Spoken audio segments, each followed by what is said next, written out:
I'm meteorologist John Hickey. We're live tonight here in Rutland where the snow is coming down pretty heavily. The roads are quite snow covered. We've got road conditions reports, snow accumulations, and a whole bunch more coming up. Tom, I've got the best assignment in town right now. We're live here in downtown Plattsburgh, and first weekend's coming up. We've already got some entertainment right here. Let's take a listen to Dango.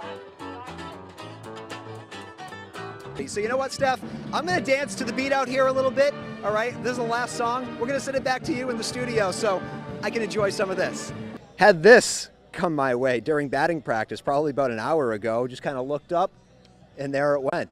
But before we get to that, John, I understand that you went to Phoenix a couple weeks ago, and you were talking with some security guards over there. What'd you learn? Yeah, I know. I was trying to get a little access to look inside the field, and they said this place is basically on lockdown right now. I mean, it's a retractable field. They actually pull it outside. Apparently, a gentleman tried to run onto that field, and he found himself in the lockup pretty quick. Well, we've got all this snow. I'm calling this Mount Plattsburgh because, yeah, even though we weren't a jackpot total around here, well, we still certainly saw our fair share. I mean, this pile is huge. I'd estimate it's got to be, what, 25 feet tall at least. Right where we're standing, still that glaze of ice, and that's what we're going to have to watch out for. It's that glaze of ice on the roads. It makes things slippery, makes it tough to get around, and that's what we're experiencing, especially for a lot of northern New York where temperatures are still just below freezing. So you're looking out the window.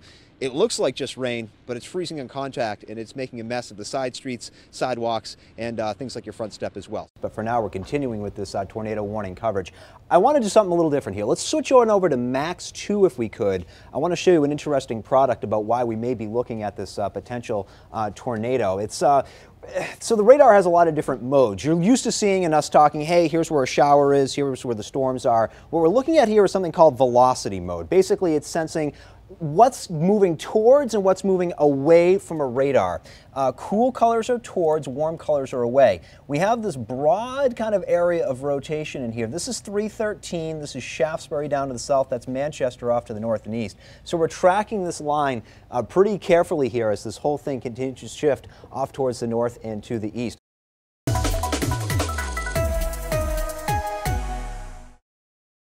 Meteorologist John Hickey is back at the station. John, we've got some major changes on the way here down the road, don't we? Yeah, we sure do, Tom. Today was warm, tomorrow's warm. By the weekend, we'll get the hoodies ready, the pumpkin spice latte, everything that you need to keep warm. You'll probably want it this weekend because the major changes are on the way thanks to a cold front that's coming on through. These are a look at your current temperatures. 84 Plattsburgh, 82 Burlington, 78 Montpelier, and an 83 at Lebanon. Now more 80s. Yeah, we've done it again, Champlain Valley. So we go to the almanac.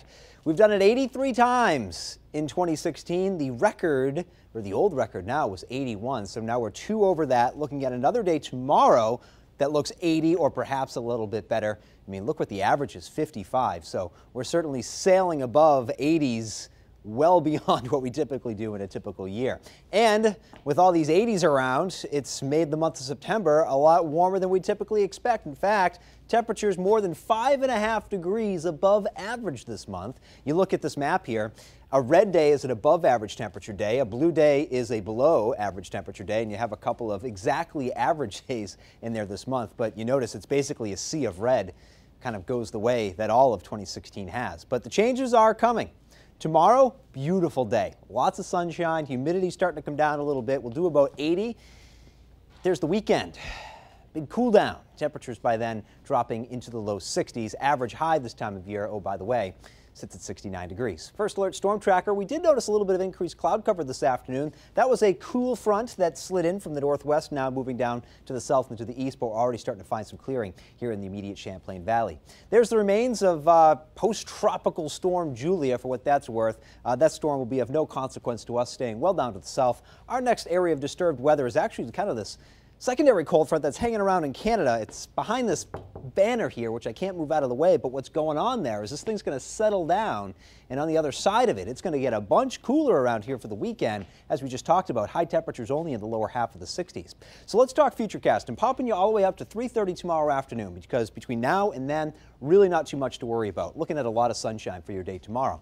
Looking at a nice clear sky for tomorrow night, perhaps a little touch of some valley fog. Now Thursday starts off beautiful. I think we'll have a mainly sun-filled sky, but later in the day, clouds start to increase a little bit. Here comes that secondary cold front dropping out of Canada. Clouds increase, shower threat ramps up generally after about 4 or 5 o'clock or so. And then we'll watch as we'll have some scattered showers around Friday morning. And I know Futurecast tries to kick it out of here pretty early, but I think we'll be dealing with scattered showers off and on right through your day on Friday. So to break down the forecast, to recap, reset, we're talking a low temperature tonight of about 57 degrees, becomes clear. We'll find a little valley fog forming after midnight. These are highs around the region for tomorrow. Whew, nice, huh? Look at this. 76 Saranac Lake, same for Lake Placid and Dannemora. 81 at E-Town, doing a 78 out at Malone. We'll take you to Burlington. Forecast high temperature 80, 77 at Stowe and Morrisville, doing a 74. Danville, 75 as you take a trip down towards Barrie. Connecticut River Valley looking good. Morning fog will be locally dense. The afternoon promises lots of sunshine. High temperatures right around 80, and a trip along Route 9 will be very nice tomorrow. Temperatures well into the 70s. 5-day +2 though. A lot of sun tomorrow. First day of fall Thursday, and well, kind of appropriately so. The temperatures are falling. They're falling fast too. Look at Sunday, high that day only 60. Should squeeze out some sunshine that day though. We'll start off next week dry with a temperature Monday of 63 to 64 on Tuesday with an afternoon shower threat. But anyways, we've got some weather today. We have weather every day, but on this day we're going to see a little bit of shower activity in the afternoon, but so tomorrow the gem all day long. All right, you heard the man, and thank you so much for watching. We'll be back in half an hour.